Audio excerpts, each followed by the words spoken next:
안녕하세요. 홍프로 스포츠입니다. 적중하신 가족방분들 모두 축하드립니다. 홍프로 가족방에서 모든 경기, 언오버 및 핸디캡, 최종 조합 공유해드리고 있습니다. 적중률 높은 홍프로 가족방은 고정 댓글에 있는 링크로 문의해 주시기 바랍니다. 7월 3일 해외 축구 4경기 분석 시작하겠습니다. 첫 번째로 루마니아 대 네덜란드 경기 알아보겠습니다. 먼저 루마니아는 조 1위지만 오히려 네덜란드가 미끄러지면서 수혜를 본 팀은 네덜란드가 되었다. 기본적으로 루마니아가 네덜란드에게 맞불을 놓을 상황은 아니고 일단 잠그기를 선택하게 될 것으로 보인다. 다만 선제 실점이 나올 가능성이 높다는 점이 아쉽다. 네덜란드가 약한 성향은 오스트리아처럼 기동성을 극한으로 끌어올린 상황을 만들어야 하는데 루마니아가 공격력이나 전반적인 스타일이 이와 같다고 보기는 어려운 상황이기도 하다. 이어서 네덜란드는 기대에 미치지는 못했던 모습이다. 다만 오스트리아가 가지고 있는 에너지 레벨 탓에 수비진이 다소 흔들렸지만 루마니아를 상대로는 조금이나마 나아진 모습을 보여줄 것으로 보고 있다. 상대가 잠글 것이고 의외로 네덜란드가 공격력이 3경기 4득점으로 스탯이 꽤 잘 쌓이고 있다. 아케와 각포가 있는 왼 측면이 득점 루트로 가동될 가능성이 높다. 일단 수세적으로 루마니아가 접근할 것으로 보이는 상황이다. 이는 네덜란드의 안정성이 오스트리아전보다는 나아질 것으로 예상되는 대목이다. 루마니아의 수비가 만만치는 않을 것으로 보이나 득점력에서의 아쉬움은 네덜란드보다는 루마니아가 가지고 있다고 보긴 해야 한다. 네덜란드 승리를 추천합니다.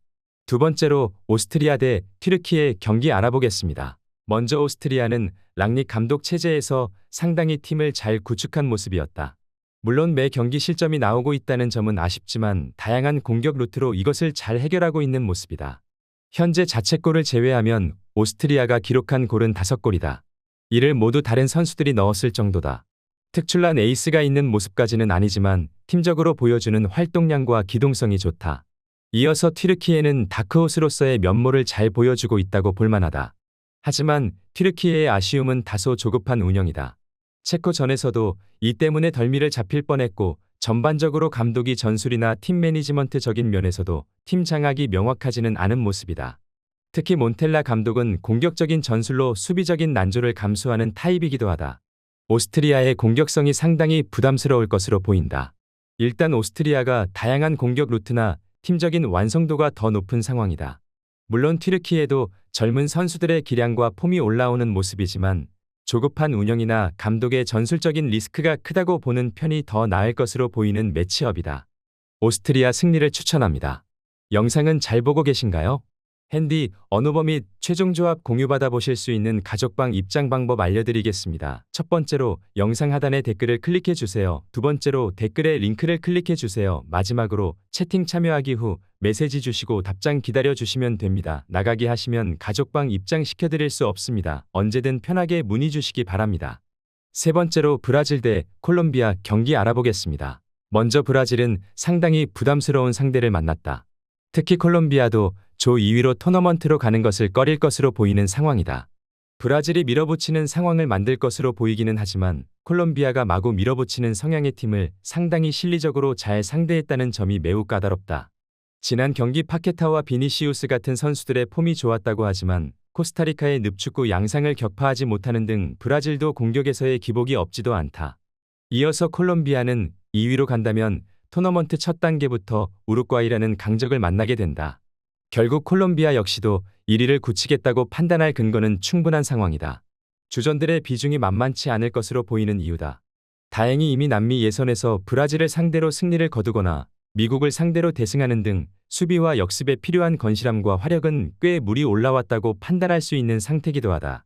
브라질이 쉽지 않아 보이는데 콜롬비아의 건실함도 무시하기 어렵고 특히 강한 공격력을 받아치는 수비와 역습 성향의 효력이 좋다.